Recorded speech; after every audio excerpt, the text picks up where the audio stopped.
ನಮಸ್ಕಾರ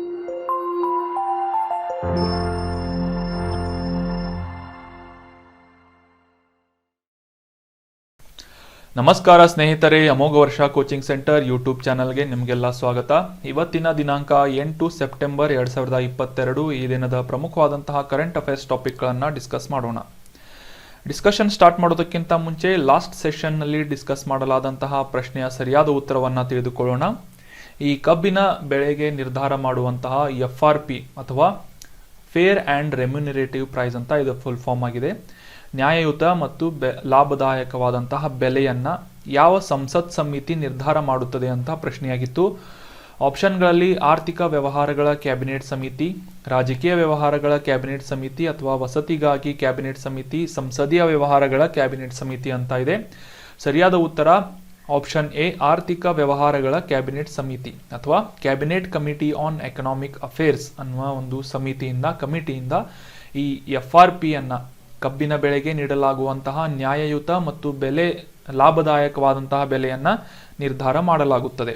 ಸೊ ರೀಸೆಂಟಾಗಿ ನಾವು ಈ ಕಬ್ಬಿನ ಬೆಳೆಗೆ ನೀಡಲಾಗುವಂತಹ FRP ರೇಟ್ನಲ್ಲಿ 15 ರೂಪಾಯಿಗಳ ಹೆಚ್ಚಳವನ್ನು ನೀಡಿದ್ದನ್ನು ನ್ಯೂಸ್ನಲ್ಲಿ ಡಿಸ್ಕಸ್ ಮಾಡಿದ್ವಿ.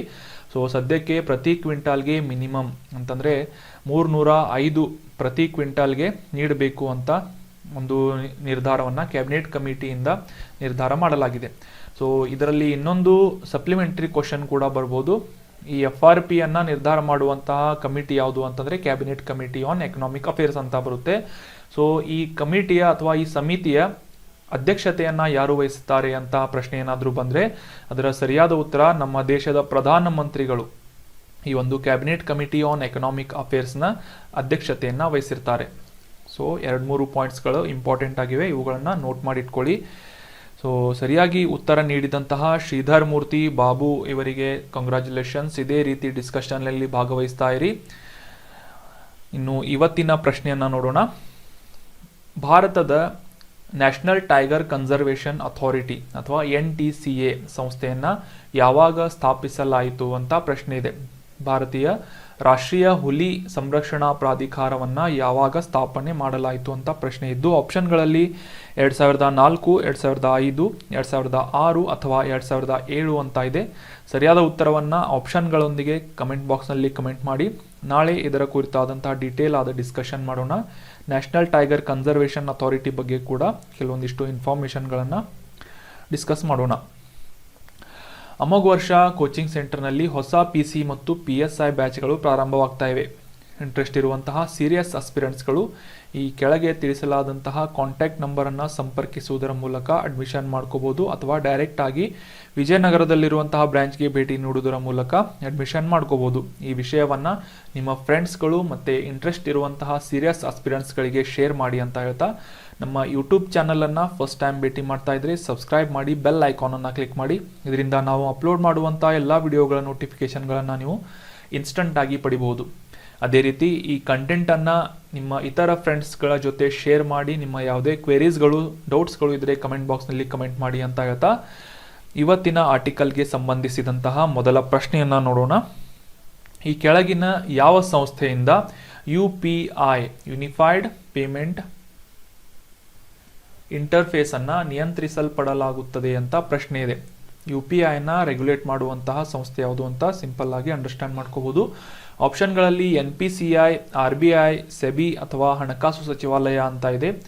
ಸರಿಯಾದ ಉತ್ತರ UPIಯನ್ನು ರೆಗ್ಯುಲೇಟ್ ಮಾಡುವಂತಹ ಸಂಸ್ಥೆ ಭಾರತದ ರಿಸರ್ವ್ ಬ್ಯಾಂಕ್ ಆಫ್ ಇಂಡಿಯಾ ಆಗಿದೆ. ನೆನ್ಪಿಟ್ಕೊಳ್ಳಿ, UPIಯನ್ನು ಲಾಂಚ್ ಮಾಡಿದ್ದು national payment corporation of India ಆಗಿದ್ರೂ ಸಹ ಇದನ್ನು ರೆಗ್ಯುಲೇಟ್ ಮಾಡುವಂತಹ ಮುಖ್ಯ ಸಂಸ್ಥೆ ಯಾವುದು ಅಂತಂದರೆ RBI ಆಗಿದೆ. ಸೊ UPI ರೀಸೆಂಟಾಗಿ ನ್ಯೂಸ್ನಲ್ಲಿತ್ತು. ಏನು ಅಂತಂದರೆ ಪ್ರಥಮ ಬಾರಿಗೆ ಒಂದು ದಾಖಲೆಯ ಒಂದು ವಹಿವಾಟನ್ನು UPI ಮುಖಾಂತರ ದೇಶದಲ್ಲಿ ನಡೆಸಲಾಗಿದೆ.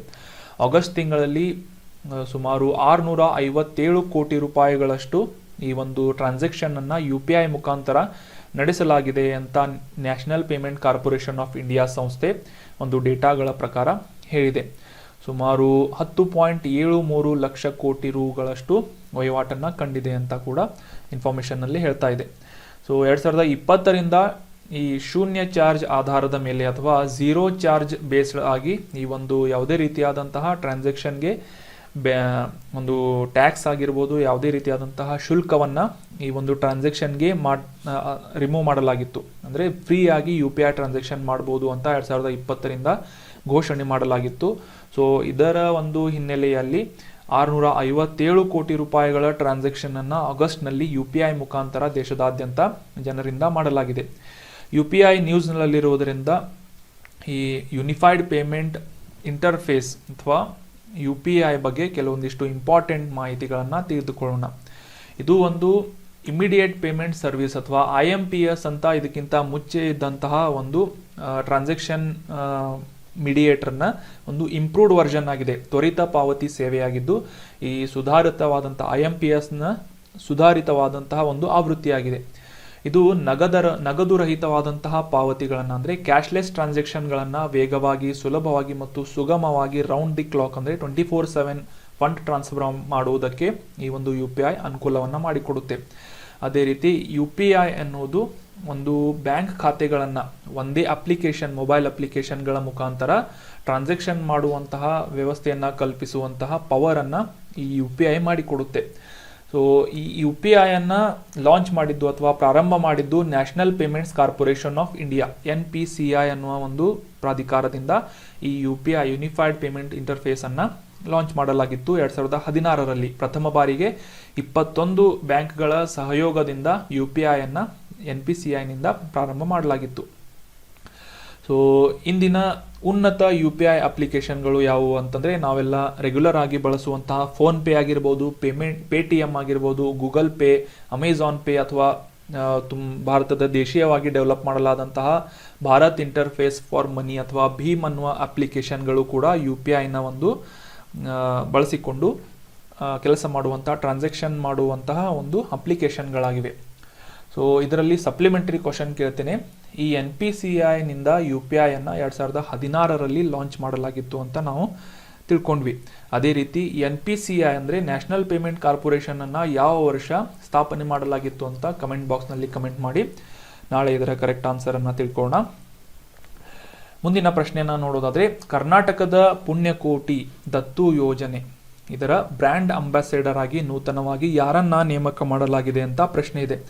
ಆಪ್ಷನ್ಗಳಲ್ಲಿ ಕಿಚ್ಚ ಸುದೀಪ್, ಪ್ರಜ್ವಲ್ ದೇವರಾಜ್, ಯಶ್ ಅಥವಾ ರಕ್ಷಿತ್ ಶೆಟ್ಟಿ ಅಂತ ಇದೆ. ಸರಿಯಾದ ಉತ್ತರ ಈ ಪುಣ್ಯಕೋಟಿ ದತ್ತು ಯೋಜನೆಯ ಬ್ರ್ಯಾಂಡ್ ಅಂಬಾಸೆಡರ್ ಆಗಿ ಕಿಚ್ಚ ಸುದೀಪ್ ಅವರನ್ನು ನೇಮಕ ಮಾಡಲಾಗಿದೆ. ಸೊ ಈ ಕುರಿತಾದಂತಹ ಒಂದು ಮಾಹಿತಿಯನ್ನು ಆರ್ಟಿಕಲ್ನಲ್ಲಿ ಡಿಸ್ಕಸ್ ಮಾಡೋಣ. ನಮ್ಮ ಕರ್ನಾಟಕದ ಕನ್ನಡ ನಟರಾದಂತಹ ಕಿಚ್ಚ ಸುದೀಪ್ ಅವರನ್ನು ಈ ಪುಣ್ಯಕೋಟಿ ದತ್ತು ಯೋಜನೆ ಅಂದರೆ ಜಾನುವಾರುಗಳ ದತ್ತು ಯೋಜನೆಯ ಬ್ರ್ಯಾಂಡ್ ಅಂಬಾಸೆಡರ್ ಆಗಿ ನೇಮಕವನ್ನು ಮಾಡಲಾಗಿದೆ. ಈ ಒಂದು ಇಮೇಜ್ನಲ್ಲಿ ನೋಡಬಹುದು ನೀವು. ದೇಶೀಯ ತಳಿಯ ಆಕಳುಗಳನ್ನು ಈ ದತ್ತು ತೆಗೆದುಕೊಂಡು ಸಾಕುವಂತಹ ಒಂದು ಸ್ಕೀಮ್ ಅಥವಾ ಯೋಜನೆ ಏನಿದೆ, ಇದಕ್ಕೆ ಬ್ರ್ಯಾಂಡ್ ಅಂಬಾಸೆಡರ್ ಆಗಿ ಕಿಚ್ಚ ಸುದೀಪ್ ಅವರನ್ನು ನೇಮಕ ಮಾಡಲಾಗಿದೆ. ನಮ್ಮ ಪಶುಸಂಗೋಪನೆ ಸಚಿವರಾದಂತಹ ಪ್ರಭು ಬಿ ಚವ್ಹಾಣ್ ಅವರು ರೀಸೆಂಟ್ ಆಗಿ ಘೋಷಣೆ ಮಾಡಿದ್ದರ ಪ್ರಕಾರ ಈ ಗೋಶಾಲೆಗಳಲ್ಲಿ ಜಾನುವಾರುಗಳನ್ನು ಸಾಕಲು ಸಾರ್ವಜನಿಕರಿಗೆ ದತ್ತು ಪಡೆಯಲು ಉತ್ತೇಜನ ನೀಡುವಂತಹ ಒಂದು ಪ್ರೋತ್ಸಾಹವನ್ನು ನೀಡುವಂತಹ ಪುಣ್ಯಕೋಟಿ ದತ್ತು ಯೋಜನೆ ಏನಿದೆ, ಇದರ ರಾಯಭಾರಿಯಾಗಿ ಕಿಚ್ಚ ಸುದೀಪ್ ಅವರನ್ನು ಆಯ್ಕೆ ಮಾಡಲಾಗಿದ್ದು, ಇವರು ಯಾವುದೇ ರೀತಿಯಾದಂತಹ ಫೀಸನ್ನು ಈ ಒಂದು ಅಂಬಾಸೆಡರ್ ಆಗುವುದಕ್ಕೆ ಕಲೆಕ್ಟ್ ಮಾಡಿಲ್ಲ ಅಂತ ಹೇಳಿದ್ದಾರೆ. ಅಂದರೆ ಕಿಚ್ಚ ಸುದೀಪ್ ಅವರು ಫ್ರೀಯಾಗಿ ಈ ಒಂದು ಬ್ರ್ಯಾಂಡ್ ಅಂಬಾಸೆಡರ್ ಪಾರ್ಟ್ನರ್ಶಿಪ್ಪನ್ನು, ರೆಸ್ಪಾನ್ಸಿಬಿಲಿಟಿಯನ್ನು ಪಡೆದುಕೊಂಡಿದ್ದಾರೆ. ಮುಂದಿನ ಪ್ರಶ್ನೆಯನ್ನು ನೋಡೋಣ. ಯಾವ ದಿನವನ್ನು ಅಂತಾರಾಷ್ಟ್ರೀಯ ಚಾರಿಟಿ ದಿನವನ್ನಾಗಿ ಆಚರಿಸಲಾಗುತ್ತದೆ ಅಂತ ಪ್ರಶ್ನೆ ಇದೆ. ಆಪ್ಷನ್ಗಳಲ್ಲಿ ಸೆಪ್ಟೆಂಬರ್ 3, ಸೆಪ್ಟೆಂಬರ್ 5, ಸೆಪ್ಟೆಂಬರ್ 7 ಅಥವಾ ಸೆಪ್ಟೆಂಬರ್ 8 ಅಂತ ಇದೆ. ಸರಿಯಾದ ಉತ್ತರ ಪ್ರತಿ ವರ್ಷ ಸೆಪ್ಟೆಂಬರ್ 5ರಂದು ವಿಶ್ವದಾದ್ಯಂತ ಅಂತಾರಾಷ್ಟ್ರೀಯ ಚಾರಿಟಿ ದಿನ, ಇಂಟರ್ನ್ಯಾಷನಲ್ ಚಾರಿಟಿ ಡೇ ಅನ್ನಾಗಿ ಆಚರಿಸಲಾಗುತ್ತೆ. ಸೊ ಇದರ ಹಿನ್ನೆಲೆಯನ್ನು, ಇದರ ಒಂದು ಸ್ಪಿರಿಟನ್ನು ತಿಳ್ಕೊಳ್ಳೋದಾದರೆ, ಪ್ರತಿ ವರ್ಷ ಸೆಪ್ಟೆಂಬರ್ 5ರಂದು ಈ ಒಂದು ಅಂತಾರಾಷ್ಟ್ರೀಯ ಚಾರಿಟಿ ದಿನವನ್ನು ಆಚರಿಸಲಾಗುತ್ತೆ. ಪ್ರತಿ ವರ್ಷ ಅಂದರೆ ಈ ಮದರ್ ತೆರೇಸಾ ಅವರು ತೀರಿಕೊಂಡಂತಹ ಒಂದು ಪುಣ್ಯತಿಥಿಯನ್ನು ಸೆಪ್ಟೆಂಬರ್ 5ರಂದು ಈ ಇಂಟರ್ನ್ಯಾಷನಲ್ ಡೇ ಆಫ್ ಚಾರಿಟಿ ಅಂತ ಆಚರಿಸಲಾಗುತ್ತದೆ. ಈ ಮದರ್ ತೆರೇಸಾ ಅವರು ತಮ್ಮ ಜೀವನವನ್ನು ದಾನಕ್ಕಾಗಿ ಮತ್ತು ಅಗತ್ಯವಿರುವಂತಹ ನೀಡಿ ಪೀಪಲ್ಗಳಿಗೆ ಸಹಾಯ ಮಾಡುವಂತಹ ಒಂದು ಕರ್ತವ್ಯ ಪಾಲನೆಗಾಗಿ ಮೀಸಲಿಟ್ಟಿದ್ದರ ಕಾರಣಕ್ಕಾಗಿ ಇವರ ಒಂದು ಪುಣ್ಯತಿಥಿಯನ್ನು ಪ್ರತಿ ವರ್ಷ ಸೆಪ್ಟೆಂಬರ್ 5ರಂದು ಈ ಇಂಟರ್ನ್ಯಾಷನಲ್ ಡೇ ಆಫ್ ಚಾರಿಟಿ ಅಂತ ಆಚರಿಸಲಾಗುತ್ತದೆ. ಸೊ ಇವಳ ಸಹಾನುಭೂತಿ ಮತ್ತು ಕೊಡುವಂತಹ, ದಾನ ಮಾಡುವಂತಹ ಅವಳ ಒಂದು ಗುಣವನ್ನು ಪ್ರಪಂಚದಾದ್ಯಂತ ಗೌರವಿಸುವ ಒಂದು ನಿಟ್ಟಿನಲ್ಲಿ ಈ ದಿನವನ್ನು ಆಚರಿಸಲಾಗ್ತಾ ಇದ್ದು, 1979ರಲ್ಲಿ ಇವರಿಗೆ ನೊಬೆಲ್ ಶಾಂತಿ ಪುರಸ್ಕಾರವನ್ನು ಕೂಡ ನೀಡಲಾಗಿತ್ತು. ನೆನ್ಪಿಟ್ಕೊಳ್ಳಿ, ಮದರ್ ತೆರೇಸಾ ಅವರಿಗೆ 1979ರಲ್ಲಿ ನೊಬೆಲ್ ಶಾಂತಿ ಪುರಸ್ಕಾರವನ್ನು ಕೂಡ ನೀಡಲಾಗಿತ್ತು. ಇದಕ್ಕೆ ಸಪ್ಲಿಮೆಂಟರಿ ಕ್ವಶನ್ ಏನು ಅಂತಂದರೆ, ಇವರಿಗೆ ಭಾರತದ ಒಂದು ಅತ್ಯುತ್ತಮ ನಾಗರಿಕ ಅವಾರ್ಡ್ ಆದಂತಹ, ಹೈಯೆಸ್ಟ್ ಸಿವಿಲಿಯನ್ ಅವಾರ್ಡ್ ಆದಂತಹ ಭಾರತ ರತ್ನವನ್ನು ಕೂಡ ನೀಡಲಾಗಿತ್ತು. ಅದು ಯಾವ ವರ್ಷದಂದು ಇವರಿಗೆ, ಮದರ್ ತೆರೇಸಾ ಅವರಿಗೆ ಭಾರತ ರತ್ನ ಪ್ರಶಸ್ತಿಯನ್ನು ನೀಡಲಾಗಿತ್ತು ಅಂತ ಕಮೆಂಟ್ ಬಾಕ್ಸ್ನಲ್ಲಿ ಕಮೆಂಟ್ ಮಾಡಿ. ನಾಳೆ ಕರೆಕ್ಟ್ ಆನ್ಸರನ್ನು ತಿಳ್ಕೋಣ. ಇನ್ನು ಈ ಒಂದು ಸೆಪ್ಟೆಂಬರ್ 5ರ ಅಂತಾರಾಷ್ಟ್ರೀಯ ಚಾರಿಟಿ ದಿನವನ್ನು ಆಚರಿಸುವುದಕ್ಕೆ ಹಿನ್ನೆಲೆಯನ್ನು, ಒಂದು ಹಿಸ್ಟ್ರಿಯನ್ನು ನೋಡೋದಾದರೆ, 2012 ಡಿಸೆಂಬರ್ 17ರಲ್ಲಿ ಯುನೈಟೆಡ್ ನೇಷನ್ನಲ್ಲಿ ಒಂದು ರೆಸಲ್ಯೂಷನ್ ಪಾಸ್ ಆಯಿತು. ಅಂದರೆ ಯುನೈಟೆಡ್ ನೇಷನ್ನ ಸಾಮಾನ್ಯ ಸಭೆಯಲ್ಲಿ, ಜನರಲ್ ಅಸೆಂಬ್ಲಿಯಲ್ಲಿ ಒಂದು ರೆಸಲ್ಯೂಷನ್ ಪಾಸ್ ಆಯಿತು. ಅದರ ಪ್ರಕಾರ ಸೆಪ್ಟೆಂಬರ್ 5ರಂದು ಇಂಟರ್ನ್ಯಾಷನಲ್ ಡೇ ಆಫ್ ಚಾರಿಟಿ ಅಂತ ಆಚರಿಸಬೇಕು ಅಂತ ಈ ಒಂದು ಮದರ್ ತೆರೇಸಾ ಅವರ ಪುಣ್ಯತಿಥಿಯಂದು ಆಚರಿಸುವುದಾಗಿ ಡಿಕ್ಲರೇಷನನ್ನು ಮಾಡಲಾಯಿತು. ಸೊ ಅಂದಿನಿಂದ ಪ್ರತಿ ವರ್ಷ ಈ ಒಂದು ಅಂತಾರಾಷ್ಟ್ರೀಯ ಚಾರಿಟಿ ದಿನವನ್ನು ಸೆಪ್ಟೆಂಬರ್ 5ರಂದು ಆಚರಿಸಲಾಗ್ತಾ ಇದೆ. ಇನ್ನು ಮುಂದಿನ ಪ್ರಶ್ನೆಯನ್ನು ನೋಡೋಣ. ವೆಂಚೂರೈಸ್ ಅನ್ನುವ ಒಂದು ಗ್ಲೋಬಲ್ ಸ್ಟಾರ್ಟ್ಅಪ್ ಚಾಲೆಂಜನ್ನು ಯಾವ ರಾಜ್ಯದಲ್ಲಿ ಪ್ರಾರಂಭ ಮಾಡಲಾಗಿದೆ ಅಂತ ಪ್ರಶ್ನೆ ಇದೆ. ಆಪ್ಷನ್ಗಳಲ್ಲಿ ಕರ್ನಾಟಕ, ಆಂಧ್ರ ಪ್ರದೇಶ್, ತಮಿಳುನಾಡು ಅಥವಾ ದೆಹಲಿ ಅಂತ ಇದ್ದು, ಈ ವೆಂಚೂರೈಸ್ ಅನ್ನುವ ಗ್ಲೋಬಲ್ ಸ್ಟಾರ್ಟ್ಅಪ್ ಚಾಲೆಂಜನ್ನು ನಮ್ಮ ಸಿಲಿಕಾನ್ ಸಿಟಿ ಆದಂತಹ ಬೆಂಗಳೂರಿನಲ್ಲಿ ಅಥವಾ ಕರ್ನಾಟಕದಲ್ಲಿ ಈ ಒಂದು ಸ್ಟಾರ್ಟ್ಅಪ್ ಚಾಲೆಂಜನ್ನು ಲಾಂಚ್ ಮಾಡಲಾಗಿದೆ. ಕರ್ನಾಟಕದಲ್ಲಿ ಈ ಸ್ಟಾರ್ಟ್ಅಪ್ ಕಲ್ಚರ್ಗೆ ಪ್ರೋತ್ಸಾಹವನ್ನು ನೀಡುವ ನಿಟ್ಟಿನಲ್ಲಿ ವೆಂಚೂರೈಸ್ ಅನ್ನುವ ಗ್ಲೋಬಲ್ ಸ್ಟಾರ್ಟ್ಅಪ್ ಚಾಲೆಂಜನ್ನು, ಒಂದು ಸ್ಟಾರ್ಟ್ಅಪ್ ಸ್ಪರ್ಧೆಯನ್ನು ಆಯೋಜನೆ ಮಾಡ್ತಾ ಇದೆ. ವೆಂಚೂರೈಸ್ ಅನ್ನುವ ಈ ಗ್ಲೋಬಲ್ ಸ್ಟಾರ್ಟ್ಅಪ್ ಚಾಲೆಂಜ್ ಏನಿದೆ, ಉತ್ಪಾದನೆ ಮತ್ತು ಸುಸ್ಥಿರತೆ ಸಂಬಂಧಿತವಾದಂತಹ ಉದ್ಯಮಗಳಿಗೆ ಒಂದು ಪ್ರೋತ್ಸಾಹವನ್ನು ನೀಡುವ ನಿಟ್ಟಿನಲ್ಲಿ ಸಹಾಯ ಮಾಡುವಂತಹ ಗುರಿಯನ್ನು ಹೊಂದಿ ವೆಂಚೂರೈಸ್ ಗ್ಲೋಬಲ್ ಸ್ಟಾರ್ಟ್ಅಪ್ ಚಾಲೆಂಜ್ ಅನ್ನುವ ಒಂದು ಪ್ಲಾಟ್ಫಾರ್ಮನ್ನು ಒದಗಿಸಿಕೊಡ್ತಾ ಇದೆ.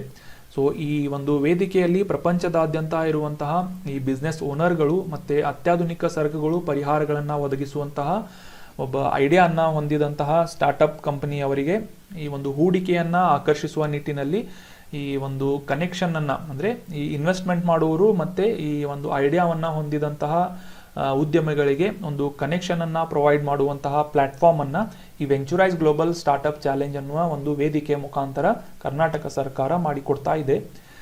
ಸೊ ಕ್ಲಿಯರ್ ಆಯಿತು ಅಂತ ಅನ್ಕೋತೀನಿ. ವೆಂಚೂರೈಸ್ ಗ್ಲೋಬಲ್ ಸ್ಟಾರ್ಟ್ಅಪ್ ಚಾಲೆಂಜ್ ಇದು ಕರ್ನಾಟಕದಲ್ಲಿ ಆಯೋಜನೆ ಆಗ್ತಾ ಇದೆ. ಮುಂದಿನ ಪ್ರಶ್ನೆಯನ್ನು ನೋಡೋಣ. ಈ ನ್ಯಾಷನಲ್ ಫಾರ್ಮಾಸ್ಯೂಟಿಕಲ್ ಪ್ರೈಸಿಂಗ್ ಅಥಾರಿಟಿ ಅಥವಾ NPPA ಇದನ್ನು ಎಸ್ಟಾಬ್ಲಿಷ್ ಮಾಡಿದಂತಹ ವರ್ಷ ಯಾವುದು ಅಂತ ಪ್ರಶ್ನೆ ಇದೆ. ಆಪ್ಷನ್ಗಳಲ್ಲಿ 1965, 1997, 2002 ಅಥವಾ 2020 ಅಂತ ಇದೆ. ಸರಿಯಾದ ಉತ್ತರ ಆಪ್ಷನ್ 2, 1997ರಲ್ಲಿ ನ್ಯಾಷನಲ್ ಫಾರ್ಮಾಸ್ಯೂಟಿಕಲ್ ಪ್ರೈಸಿಂಗ್ ಅಥಾರಿಟಿಯನ್ನು ಸ್ಥಾಪನೆ ಮಾಡಲಾಗಿತ್ತು. ಸೊ ಇದರ ಕುರಿತಾದಂತಹ ಕೆಲವೊಂದಿಷ್ಟು ಇನ್ಫಾರ್ಮೇಷನನ್ನು ಈಗ ಡಿಸ್ಕಸ್ ಮಾಡೋಣ. 29 ಆಗಸ್ಟ್ 2022ರಂದು, ಅಂದರೆ 1997ರಿಂದ 25 ವರ್ಷಗಳನ್ನು ಕಂಪ್ಲೀಟ್ ಮಾಡಿದಂತಹ ಈ ನ್ಯಾಷನಲ್ ಫಾರ್ಮಾಸ್ಯೂಟಿಕಲ್ ಪ್ರೈಸಿಂಗ್ ಅಥಾರಿಟಿಯ ರಜತ ಮಹೋತ್ಸವವನ್ನು ಆಚರಿಸ್ತಾ ಇದೆ. ಇದೇ ಒಂದು ಸಂದರ್ಭದಲ್ಲಿ ಈ ಒಂದು ರಾಷ್ಟ್ರೀಯ ಔಷಧೀಯ ಬೆಲೆ ಪ್ರಾಧಿಕಾರ ಅಥವಾ ನ್ಯಾಷನಲ್ ಫಾರ್ಮಾಸ್ಯೂಟಿಕಲ್ ಪ್ರೈಸಿಂಗ್ ಅಥಾರಿಟಿ ಏನಿದೆ, ಮುಖ್ಯವಾದಂತಹ 2 ಒಂದು ಇನಿಷಿಯೇಟಿವ್ಗಳನ್ನು ಲಾಂಚ್ ಮಾಡಿದ್ದು, ಡೇಟಾಬೇಸ್ ಮ್ಯಾನೇಜ್ಮೆಂಟ್ ಸಿಸ್ಟಮ್ 2.0 ಮತ್ತು ಫಾರ್ಮಾ ಸಹಿದಾಮ್ ಅನ್ನುವ 2ನೇ ಆವೃತ್ತಿಯ ಅಪ್ಲಿಕೇಶನನ್ನು ಲಾಂಚ್ ಮಾಡಿದೆ. ಸೊ ಈ ನ್ಯಾಷನಲ್ ಫಾರ್ಮಾಸ್ಯೂಟಿಕಲ್ ಪ್ರೈಸಿಂಗ್ ಅಥಾರಿಟಿ ಕುರಿತಾದಂತಹ ಕೆಲವೊಂದಿಷ್ಟು ಮಾಹಿತಿಗಳನ್ನು ತಿಳಿದುಕೊಳ್ಳುವ ಮೂಲಕ ನ್ಯೂಸನ್ನು ಕೂಡ ಡಿಸ್ಕಸ್ ಮಾಡೋಣ. ಈ ನ್ಯಾಷನಲ್ ಫಾರ್ಮಾಸ್ಯೂಟಿಕಲ್ ಪ್ರೈಸಿಂಗ್ ಅಥಾರಿಟಿ ಏನಿದೆ, ಗುಣಮಟ್ಟವಾದಂತಹ ಉತ್ಪನ್ನಗಳನ್ನು ಒದಗಿಸುವುದರಲ್ಲಿ ಹೆಸರುವಾಸಿಯಾದಂತಹ ಒಂದು ಸಂಸ್ಥೆಯಾಗಿದ್ದು, ಈ ವಾಣಿಜ್ಯ ಉದ್ದೇಶಗಳಿಗಾಗಿ, ಅಂದರೆ ಕಮರ್ಷಿಯಲ್ ಪರ್ಪಸ್ಗಳಿಗಾಗಿ ಅಷ್ಟೇ ಅಲ್ಲದೆ ದೇಶದ ಜನರಿಗೆ ಉತ್ತಮ ಆರೋಗ್ಯ ಮತ್ತು ಯೋಗಕ್ಷೇಮವನ್ನು ಖಚಿತಪಡಿಸಿಕೊಳ್ಳುವಂತಹ ನಿಟ್ಟಿನಲ್ಲಿ ಔಷಧಗಳನ್ನು ಉತ್ಪಾದಿಸಲು ನವೀನ ಸಂಶೋಧನೆಗಳನ್ನು ನಡೆಸಬೇಕು ಅಂತ ನಮ್ಮ ಕೇಂದ್ರ ಆರೋಗ್ಯ ಸಚಿವರಾದಂತಹ ಮನ್ಸುಖ್ ಮಾಂಡವಿಯಾ ಅವರು ಈ NPPAನ ಒಂದು ಸಂಸ್ಥೆಗೆ ಒತ್ತಾಯವನ್ನು ಮಾಡಿದ್ದಾರೆ ಅಥವಾ ಸಜೆಷನನ್ನು ನೀಡಿದ್ದಾರೆ. ಸೊ NPPA ನ್ಯೂಸ್ನಲ್ಲಿರುವುದರಿಂದ ಇದರ ಕುರಿತಾದಂತಹ ಕೆಲವೊಂದಿಷ್ಟು ಮಾಹಿತಿಯನ್ನು ತಿಳಿದುಕೊಳ್ಳೋಣ. ನ್ಯಾಷನಲ್ ಫಾರ್ಮಾಸ್ಯೂಟಿಕಲ್ ಪ್ರೈಸಿಂಗ್ ಅಥಾರಿಟಿ ಅಥವಾ ರಾಷ್ಟ್ರೀಯ ಔಷಧೀಯ ಬೆಲೆ ಪ್ರಾಧಿಕಾರ ಅಂತ ಇದರ ಹೆಸರಾಗಿದೆ. ಇದನ್ನು 1997ರಲ್ಲಿ ಭಾರತದ ಕೇಂದ್ರ ಸರ್ಕಾರದಿಂದ ಸ್ಥಾಪನೆ ಮಾಡಲಾಯಿತು. ಇದು ಈ ಡಿಪಾರ್ಟ್ಮೆಂಟ್ ಆಫ್ ಫಾರ್ಮಾಸ್ಯೂಟಿಕಲ್ ಮತ್ತು ministry of chemicals and fertiliser ಅಥವಾ ರಾಸಾಯನಿಕ ಮತ್ತು ಈ ರಸಗೊಬ್ಬರ ಮಿನಿಸ್ಟ್ರಿ ಅಥವಾ ಸಚಿವಾಲಯದ ಅಡಿಯಲ್ಲಿ ಕೆಲಸ ಮಾಡುವಂತಹ ಒಂದು ಸಂಸ್ಥೆಯಾಗಿದೆ NPPA. ಇದು ಮುಖ್ಯವಾಗಿ ದೇಶದಾದ್ಯಂತ ಒಂದು ಔಷಧಿಯ ಅವೈಲಬಿಲಿಟಿ ಆಗಿರ್ಬೋದು, ಆಕ್ಸೆಸಿಬಿಲಿಟಿ ಆಗಿರ್ಬೋದು, ಆ ಒಂದು ಔಷಧಿಯನ್ನು ಕೈಗೆಟುಕುವಂತಹ ಬೆಲೆಗೆ ಜನರಿಗೆ ಮುಟ್ಟಿಸುವುದಾಗಿರ್ಬೋದು, ಈ ರೀತಿಯಾದಂತಹ ಎಲ್ಲ ಕಾರ್ಯಕ್ರಮಗಳ ಒಂದು ರೆಗ್ಯುಲೇಟ್ ಮಾಡುವಂತಹ ಒಂದು ಸಂಸ್ಥೆಯಾಗಿದೆ NPPA. ನೆನ್ಪಿಟ್ಕೊಳ್ಳಿ, ಈಗ ನಾವು ಪಡೆದುಕೊಳ್ತಾ ಇರುವಂತಹ ಯಾವುದೇ ರೀತಿಯಾದಂತಹ ಔಷಧಿಗಳಾಗಿರ್ಬೋದು, ಟ್ಯಾಬ್ಲೆಟ್ಸ್, ಮೆಡಿಸಿನ್ ಆಗಿರ್ಬೋದು, ಈ ಜನರಿಕ್ ಟ್ಯಾಬ್ಲೆಟ್ಸ್ಗಳಾಗಿರ್ಬೋದು, ಈ ರೀತಿಯಾದಂತಹ ಔಷಧಿಗಳನ್ನು ಜನರಿಗೆ ಯೋಗ್ಯ ಬೆಲೆಯಲ್ಲಿ ಮತ್ತು ಕೈಗೆಟುಕುವಂತಹ ಬೆಲೆಯಲ್ಲಿ ಜನರಿಗೆ ಮುಟ್ಟುವಂತೆ ಮಾಡುವುದು, ಅವುಗಳ ಬೆಲೆಯನ್ನು ರೆಗ್ಯುಲೇಟ್ ಮಾಡುವ ಒಂದು ಕೆಲಸವನ್ನು ಕೂಡ NPPA ಮಾಡಿಕೊಡುತ್ತೆ. ಅದರ್ವೈಸ್ ಈ ಪ್ರೈವೇಟ್ ಕಂಪನಿಗಳು ಏನು ಮಾಡ್ತವೆ ಅಂತಂದರೆ ಕಡಿಮೆ ಬೆಲೆಯ ಔಷಧಿಗಳನ್ನು ಹೆಚ್ಚಿನ ಬೆಲೆಯ ಮುಖಾಂತರ ಮಾರುವುದರಿಂದ ಈ ಒಂದು ಬಡ ಜನರಿಗೆ ಇದನ್ನು ಆಕ್ಸೆಸ್ ಮಾಡುವುದು ಕಠಿಣವಾಗುತ್ತೆ. ಸೊ ಹೀಗಾಗಿ ದೇಶದಾದ್ಯಂತ ಈ ಔಷಧಿಗಳ ಬೆಲೆಯನ್ನು ರೆಗ್ಯುಲೇಟ್ ಮಾಡುವಂತಹ ಸಂಸ್ಥೆ ಯಾವುದು ಅಂತಂದರೆ ರಾಷ್ಟ್ರೀಯ ಔಷಧಿಯ ಬೆಲೆ ಪ್ರಾಧಿಕಾರ, ನ್ಯಾಷನಲ್ ಫಾರ್ಮಾಸ್ಯೂಟಿಕಲ್ ಪ್ರೈಸಿಂಗ್ ಅಥಾರಿಟಿ ಅಂತ ಈ ಒಂದು ಸಂಸ್ಥೆ ರೆಗ್ಯುಲೇಟ್ ಮಾಡ್ತಾ ಇದೆ. ಮುಂದಿನ ಪ್ರಶ್ನೆಯನ್ನು ನೋಡೋಣ. ಸೊಲೊಮನ್ ದ್ವೀಪಗಳು ನ್ಯೂಸ್ನಲ್ಲಿದ್ದು, ಸೊ ಇದಕ್ಕೆ ಕುರಿತಾದಂತಹ ಒಂದು ಡಿಸ್ಕಷನನ್ನು ಮಾಡೋಣ. ಸಂಬಂಧಿಸಿದಂತಹ ಪ್ರಶ್ನೆಯನ್ನು ತಿಳ್ಕೊಳ್ಳೋದಾದರೆ, ಈ ಸೊಲೊಮನ್ ದ್ವೀಪಗಳು ಯಾವ ಸಮುದ್ರ ಅಥವಾ ಸಾಗರದಲ್ಲಿ ಕಂಡುಬರುವಂತಹ ಒಂದು ಪ್ರದೇಶವಾಗಿದೆ, ಭೌಗೋಳಿಕ ಪ್ರದೇಶವಾಗಿದೆ ಅಂತ ಪ್ರಶ್ನೆ ಇದೆ. ಆಪ್ಷನ್ಗಳಲ್ಲಿ ದಕ್ಷಿಣ ಚೀನಾ ಸಮುದ್ರ, ಹಿಂದೂ ಮಹಾಸಾಗರ, ಪೆಸಿಫಿಕ್ ಸಾಗರ ಅಥವಾ ಕೆರಿಬಿಯನ್ ಸಮುದ್ರ ಅಂತ ಇದೆ. ಸರಿಯಾದ ಉತ್ತರ ಪೆಸಿಫಿಕ್ ಮಹಾಸಾಗರದಲ್ಲಿ ನಾವು ಈ ಸೊಲೊಮನ್ ಐಲ್ಯಾಂಡ್ ಅಥವಾ ಸೊಲೊಮನ್ ದ್ವೀಪಗಳನ್ನು ನಾವು ಕಾಣಬಹುದಾಗಿದೆ. ಸೊ ಇದಕ್ಕೆ ಕುರಿತಾದಂತಹ ಒಂದಿಷ್ಟು ಮಾಹಿತಿಗಳು, ಇನ್ಫಾರ್ಮೇಷನ್ಗಳು ನ್ಯೂಸ್ನಲ್ಲಿದ್ವು. ಸೊ ನಮಗೆ ಎಕ್ಸಾಮ್ ಪಾಯಿಂಟ್ ಆಫ್ ವ್ಯೂ ಏನು ಇಂಪಾರ್ಟೆಂಟ್ ಅಂದರೆ ಸೊಲೊಮನ್ ದ್ವೀಪ ಯಾವ ಒಂದು ಲೊಕೇಶನ್ನಲ್ಲಿದೆ, ಅದು ಯಾವ ಪ್ರದೇಶದಲ್ಲಿ ಕಂಡು ಬರ್ತಾ ಇದೆ ಅಂತ ನಮಗೆ exam point of view important ಆಗಿದೆ. ನ್ಯೂಸ್ನಲ್ಲಿ ಅಷ್ಟೊಂದು ಇಂಪಾರ್ಟೆಂಟ್ ಏನೂ ಪಾಯಿಂಟ್ ಇಲ್ಲ. ರೀಸೆಂಟಾಗಿ ನಾವು ಈ ಒಂದು ಶ್ರೀಲಂಕಾದ ಅವನತಿಯನ್ನು ಕಾಣ್ತಾ ಇವೆ. ಆರ್ಥಿಕ ಪರಿಸ್ಥಿತಿಗಳು ಎಷ್ಟು ಹದಗೆಟ್ಟು ಹೋಗಿದ್ದರ ಬಗ್ಗೆ ನಾವು ರೀಸೆಂಟ್ ಆದ ನ್ಯೂಸ್ನಲ್ಲಿ ಡಿಸ್ಕಸ್ ಮಾಡಿದ್ವಿ. ಸೊ ಅದೇ ರೀತಿ ಸೊಲೊಮನ್ ದ್ವೀಪಗಳು. ಮುಂದಿನ ಪ್ರಶ್ನೆಯನ್ನು ನೋಡೋಣ. ಈ ಸೊಲೊಮನ್ ಐಲ್ಯಾಂಡ್ಸ್ ಅಥವಾ ಸೊಲೊಮನ್ ದ್ವೀಪಗಳು ಯಾವ ಸಮುದ್ರದಲ್ಲಿ ಅಥವಾ ಸಾಗರದಲ್ಲಿ ಕಂಡುಬರುತ್ತವೆ ಅಂತ ಪ್ರಶ್ನೆ ಇದೆ. ಆಪ್ಷನ್ಗಳಲ್ಲಿ ದಕ್ಷಿಣ ಚೀನಾ ಸಮುದ್ರ, ಹಿಂದೂ ಮಹಾಸಾಗರ, ಪೆಸಿಫಿಕ್ ಸಾಗರ ಅಥವಾ ಕೆರಿಬಿಯನ್ ಸಮುದ್ರ ಅಂತ ಇದೆ. ಸರಿಯಾದ ಉತ್ತರ ಆಪ್ಷನ್ 2. ಮುಂದಿನ ಪ್ರಶ್ನೆಯನ್ನು ನೋಡೋಣ. ಸೊಲೊಮನ್ ದ್ವೀಪಗಳು ಯಾವ ಸಮುದ್ರ ಅಥವಾ ಸಾಗರದಲ್ಲಿ ಕಂಡುಬರುತ್ತವೆ ಅಂತ ಪ್ರಶ್ನೆ ಇದೆ. ಆಪ್ಷನ್ಗಳಲ್ಲಿ ದಕ್ಷಿಣ ಚೀನಾ ಸಮುದ್ರ, ಹಿಂದೂ ಮಹಾಸಾಗರ, ಪೆಸಿಫಿಕ್ ಸಾಗರ ಅಥವಾ ಕೆರಿಬಿಯನ್ ಸಮುದ್ರ ಅಂತ ಇದೆ. ಸರಿಯಾದ ಉತ್ತರ ಆಪ್ಷನ್ 3, ಪೆಸಿಫಿಕ್ ಸಾಗರದಲ್ಲಿ ಈ ಸೊಲೊಮನ್ ಐಲ್ಯಾಂಡ್ಗಳನ್ನು ನಾವು ಕಾಣಬಹುದಾಗಿದೆ. ಸೊಲೊಮನ್ ಐಲ್ಯಾಂಡ್ಗಳು ರೀಸೆಂಟಾಗಿ ನ್ಯೂಸ್ನಲ್ಲಿತ್ತು.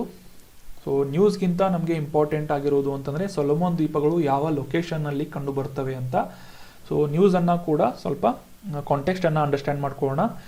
ಯಾವ ರೀತಿ ಈ ಚೀನಾದ ಇನ್ಫ್ಲೂಯೆನ್ಸ್ ಮತ್ತು ಸಾಲದ ಸುಳಿಯಲ್ಲಿ ಸಿಕ್ಕು ಶ್ರೀಲಂಕಾದ ಸರ್ಕಾರ ಒಂದು ದಿವಾಳಿಯನ್ನು ಹೊಂದಿದೆ ಅಂತ ನಾವು ನೋಡ್ತಾ ಇದ್ದೇವೆ ರೀಸೆಂಟ್ ಆದ ನ್ಯೂಸ್ನಲ್ಲಿ. ಅದೇ ರೀತಿಯಾದಂತಹ ದಾರಿಯಲ್ಲಿ ಸೊಲೊಮನ್ ದ್ವೀಪಗಳು ಕೂಡ ನಡೀತಾ ಇವೆ. ಈ ಚೀನಾದ ಇನ್ಫ್ಲೂಯೆನ್ಸ್ಗೆ ಬಂದು US ಮತ್ತು UKಗಳ ಹಡಗುಗಳನ್ನು ತನ್ನ ಬಂದರುಗಳಿಗೆ ಪ್ರವೇಶವನ್ನು ನಿರಾಕರಣೆ ಮಾಡ್ತಾ ಇದೆ. ಅಂದರೆ ಅವುಗಳ ಒಂದು ವ್ಯಾಪಾರ ವಹಿವಾಟು ಆಗಿರ್ಬೋದು ಅಥವಾ ಟೂರಿಸಂಗೆ ಸಂಬಂಧಿಸಿದಂತಹ ಒಂದು ಹಡಗುಗಳನ್ನು ಬಂದರುಗಳಿಗೆ ಪ್ರವೇಶವನ್ನು ಈ ಸೊಲೊಮನ್ ಐಲ್ಯಾಂಡ್ಗಳು ನಿರಾಕರಿಸ್ತಾ ಇವೆ ಚೀನಾದ ಒಂದು ಇನ್ಫ್ಲೂಯೆನ್ಸ್ನಿಂದ. ಸೊ ಹೀಗಾಗಿ ಸೊಲೊಮನ್ ಐಲ್ಯಾಂಡ್ಗೆ ಭೇಟಿ ನೀಡುವಂತಹ ಎಲ್ಲ ನೌಕೆಗಳು ತಾತ್ಕಾಲಿಕವಾಗಿ ಒಂದು ಬಂದ್ ಆಗಿವೆ. ಸೊ ಚೀನಾದೊಂದಿಗೆ ಇನ್ನೊಂದಿಷ್ಟು ಕಾನ್ಫ್ಲಿಕ್ಟ್ಸ್ಗಳನ್ನು ಎದುರಿಸ್ತಿರುವಂತಹ US ಮತ್ತು UKಗೆ ಸಂಬಂಧಿಸಿದಂತಹ ರಾಷ್ಟ್ರಗಳು ಸೊಲೊಮನ್ ದ್ವೀಪದೊಂದಿಗೆ ಕನೆಕ್ಷನನ್ನು ಪಡೆದುಕೊಳ್ಳಲು ಸಾಕಷ್ಟು ಪರದಾಡ್ತಾ ಇವೆ. ಸೊ ಅದೇ ಒಂದು ನಿಟ್ಟಿನಲ್ಲಿ ರೀಸೆಂಟಾಗಿ ಆಸ್ಟ್ರೇಲಿಯಾ ಕೂಡ ಈ ಸೊಲೊಮನ್ ಐಲ್ಯಾಂಡ್ಗಳಿಗೆ ತನ್ನ ಒಂದು ಎಲೆಕ್ಷನನ್ನು ನಡೆಸುವುದಕ್ಕೆ ಫಂಡ್ಗಳನ್ನು ನೀಡುವುದಾಗಿ ಘೋಷಣೆ ಮಾಡಿತ್ತು. ಆದರೆ ಇದಕ್ಕೆ ಚೀನಾದ ಇನ್ಫ್ಲೂಯೆನ್ಸನ್ನು ಹೊಂದಿದಂತಹ ಸೊಲೊಮೋನ್ ಐಲ್ಯಾಂಡ್ಗಳು ಏನಿದೆ, ಈ ಒಂದು ಸರ್ಕಾರ ಇದು ಒಂದು ಆಸ್ಟ್ರೇಲಿಯಾದಿಂದ ಸೊಲೊಮೋನ್ ಐಲ್ಯಾಂಡ್ನ ಸರ್ಕಾರಕ್ಕೆ ಮಾಡ್ತಾ ಇರುವಂತಹ ಅಥವಾ ಜನರಿಗೆ ಮಾಡ್ತಾ ಇರುವಂತಹ ಒಂದು ಇಂಟರ್ಫೆರೆನ್ಸ್ ಅಥವಾ ಹಸ್ತಕ್ಷೇಪವಾಗಿದೆ. ಈ ಒಂದು ಚುನಾವಣೆಗೆ ಯಾವುದೇ ರೀತಿಯಾದಂತಹ ಇಂಟರ್ಫೆರೆನ್ಸ್ಗಳನ್ನು ನಾವು ಅಕ್ಸೆಪ್ಟ್ ಮಾಡುವುದಿಲ್ಲ ಅಂತ ಆಸ್ಟ್ರೇಲಿಯಾದ ಮೇಲೆ ಆರೋಪವನ್ನು ಮಾಡ್ತಾ ಇದೆ. ಇದರ ಹಿನ್ನೆಲೆಯನ್ನು ತಿಳ್ಕೊಳ್ಳೋದಾದ್ರೆ ನಮಗೆಲ್ಲ ಗೊತ್ತಿರುವ ಹಾಗೆ ಈ ಚೀನಾ ಮತ್ತು ಆಸ್ಟ್ರೇಲಿಯಾ ಎರಡೂ ಅಷ್ಟೊಂದು ಉತ್ತಮವಾದಂತಹ ಬಾಂಧವ್ಯಗಳನ್ನು ಅಥವಾ ರಿಲೇಷನ್ಶಿಪ್ಗಳನ್ನು ಹೊಂದಿಲ್ಲ. ಯಾಕಂತಂದರೆ ಈ ಕ್ವಾಡ್ನ ಒಂದು ಚೀನಾದ ವಿರುದ್ಧ ರಚಿಸಲಾದಂತಹ ಕ್ವಾಡ್ನ ಸದಸ್ಯತ್ವವನ್ನು ಆಸ್ಟ್ರೇಲಿಯಾ ಹೊಂದಿದ್ದು ಚೀನಾ ಮತ್ತು ಆಸ್ಟ್ರೇಲಿಯಾಗಳ ಸಂಬಂಧ ಅಷ್ಟೊಂದು ಸರಿಯಾಗಿಲ್ಲ. ಹೀಗಾಗಿ ಸೊಲೊಮೋನ್ ಮತ್ತು ಚೀನಾದ ನಡುವಿನ ಒಂದು ಬಾಂಧವ್ಯ ಒಂದು ಕ್ಲೋಸ್ ಆಗಿರುವುದರಿಂದ ಈ ಚೀನಾದ ಇನ್ಫ್ಲೂಯೆನ್ಸ್ ಬಗ್ಗೆ ಬಂದಂತಹ ಈ ಸೊಲೊಮೋನ್ ದ್ವೀಪಗಳ ಸರ್ಕಾರ ಈ ಆಸ್ಟ್ರೇಲಿಯಾದ ವಿರುದ್ಧ ಈ ಒಂದು ಸ್ಟೇಟ್ಮೆಂಟ್ಗಳನ್ನು ನೀಡ್ತಾ ಇವೆ. ಬಟ್ ನಮಗೆ exam point of view important ಆಗಿರೋದು ಅಂತಂದರೆ ಈ ಸೊಲೊಮೋನ್ ದ್ವೀಪಗಳು ಎಲ್ಲಿವೆ ಅಂತ. ಸೊ ಮುಖ್ಯವಾಗಿ ಈ ಸೊಲೊಮೋನ್ ದ್ವೀಪಗಳು ಏನಿವೆ ಈ ಪೆಸಿಫಿಕ್ ಮಹಾಸಾಗರದಲ್ಲಿ ಕಂಡುಬರುವಂತಹ ದ್ವೀಪಗಳ ಸಮೂಹ ರಾಷ್ಟ್ರವಾಗಿದೆ. ಸೊಲೊಮೋನ್ ಐಲ್ಯಾಂಡ್ಸ್ ಅಂತ ಇದನ್ನ ಕರೆಯಲಾಗುತ್ತೆ. ಈ ಒಂದು ಇಮೇಜ್ನಲ್ಲೂ ಕೂಡ ನೋಡ್ಬೋದು. ಆಸ್ಟ್ರೇಲಿಯಾದ ಈಶಾನ್ಯ ಭಾಗದಲ್ಲಿ ಈ ಸೊಲೊಮೋನ್ ಐಲ್ಯಾಂಡ್ಗಳನ್ನು ನಾವು ಕಾಣಬಹುದಾಗಿದೆ. ಒಶಿನಿಯಾ ಅನ್ನುವ ಪ್ರದೇಶವನ್ನು ರೀಸೆಂಟಾಗಿ ನಾವು ಡಿಸ್ಕಸ್ ಮಾಡಿದ್ವಿ. ಅದೇ ಒಂದು ಪ್ರದೇಶದಲ್ಲಿ ಫಿಜಿ ಕಂಡು ಬರುತ್ತೆ ಅಂತ ನಾವು ರೀಸೆಂಟಾಗಿ ಡಿಸ್ಕಸ್ ಮಾಡಿದ್ವಿ. ಫಿಜಿ ಬಗ್ಗೆ, ಅದರ ಲೊಕೇಶನ್ ಬಗ್ಗೆ ತಿಳ್ಕೊಂಡಿದ್ವಿ. ಅದೇ ಒಂದು ಪ್ರದೇಶದಲ್ಲಿ ಕಂಡು ಬರುವಂತಹ ಇನ್ನೊಂದು ದ್ವೀಪ ಸಮೂಹಗಳ ರಾಷ್ಟ್ರವಾದಂತಹ ಸೊಲೊಮೋನ್ ಐಲ್ಯಾಂಡ್ಗಳು ಕೂಡ ಈಗ ರೀಸೆಂಟಾಗಿ ನ್ಯೂಸ್ನಲ್ಲಿವೆ. ಇದು ಆಸ್ಟ್ರೇಲಿಯಾದ ಈಶಾನ್ಯ ಭಾಗದಲ್ಲಿ ಕಂಡುಬರುವಂತಹ ದ್ವೀಪಗಳ ಸಮೂಹ ರಾಷ್ಟ್ರವಾಗಿದೆ. ಇದು ಮುಖ್ಯವಾಗಿ ಪೆಸಿಫಿಕ್ ಓಷನ್ನಲ್ಲಿ ಕಂಡುಬರುವಂತಹ ಗ್ರೂಪ್ ಆಫ್ ಐಲ್ಯಾಂಡ್ಸ್ ಆಗಿದೆ. ಸೊಲೊಮೋನ್ ಐಲ್ಯಾಂಡ್ಸ್ಗಳು ಅಂತ ಇದರ ಹೆಸರು. ಸೊ ಇದರ ಒಂದು ರಾಜಧಾನಿ ಯಾವುದು ಅಂತಂದರೆ ಹೊನೇರಿಯಾ ಅಂತ ಈ ಒಂದು ಲೊಕೇಶನ್ನ ನೀವು ನೋಡ್ಕೋಬೋದು. ಸೊ ಇಷ್ಟೊಂದು ದ್ವೀಪಗಳ ಸಮೂಹ, ಇಲ್ಲಿ ಒಂದು ಲ್ಯಾಂಡ್ ಬಾಡಿ ಇದೆ, ಇಲ್ಲೊಂದು ಲ್ಯಾಂಡ್ ಮಾಸ್ ಇದೆ, ಇಲ್ಲೊಂದು ಲ್ಯಾಂಡ್ ಮಾಸ್ ಇದೆ. ಸೊ ಹೀಗಾಗಿ ಈ ದ್ವೀಪಗಳ ಒಂದು ಸಮೂಹಗಳ ರಾಷ್ಟ್ರವನ್ನು ಸೊಲೊಮೋನ್ ಐಲ್ಯಾಂಡ್ ರಾಷ್ಟ್ರ ಅಂತ ಗುರುತಿಸಲಾಗುತ್ತದೆ. ಸೊ ಇದರ ರಾಜಧಾನಿ ಹೊನೇರಿಯಾ ಅಂತ. So thank you so much for joining the discussion. Have a nice day.